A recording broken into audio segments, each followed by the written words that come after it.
ఏంటి పాప ఇంతలా అరుస్తుంది అనుకుంటున్నారా? 1 year ముందు కొన్న ఎయిర్ ఫ్రైయర్ని ఈరోజు దాన్ని శంకుస్థాపన చేస్తున్నాను అనమాట. Yes, brand న్యూది. 1 year ముందు కొన్నాము, బట్ ఇప్పుడు దాన్ని యూస్ చేయబోతున్నాను. అంతా ఇన్స్టాగ్రామ్ మహిమే అనమాట. Let start.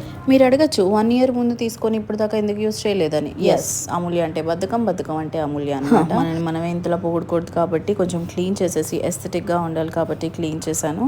అండ్ డిజిటల్గా ఆల్రెడీ అక్కడ నాకు డిఫాల్ట్గా కొన్ని కనిపించాయి అనమాట. అంటే చికెన్ ప్రెస్ చేయగానే నాకు 175 degrees 15 minutes అని కనిపించింది. అదేనేమో అని ChatGPTని కూడా అడిగాను. అన్న కూడా కన్ఫర్మ్ చేసిన తర్వాత కొంచెం ప్రశాంతంగా ఉన్నాను. కానీ ఎక్కడో కొంచెం టెన్షన్. అది తప్పైంది అనుకో, మాడిపోయింది అనుకో, మా ఆయన వచ్చి నీదే తప్పు అంటాడు.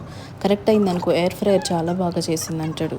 అలా ఉంటుంది అనమాట. ఎనీవేస్, దేవుడి మీద భారం వేసి 15 minutes ఉన్నాను. ఇంకొక 5 minutes ఉంచచ్చు అనిపించింది. సో 5 minutes కూడా ఎక్స్ట్రా యాడ్ చేశాను. Final output was good. Kebab లాగా ఉండింది అనమాట.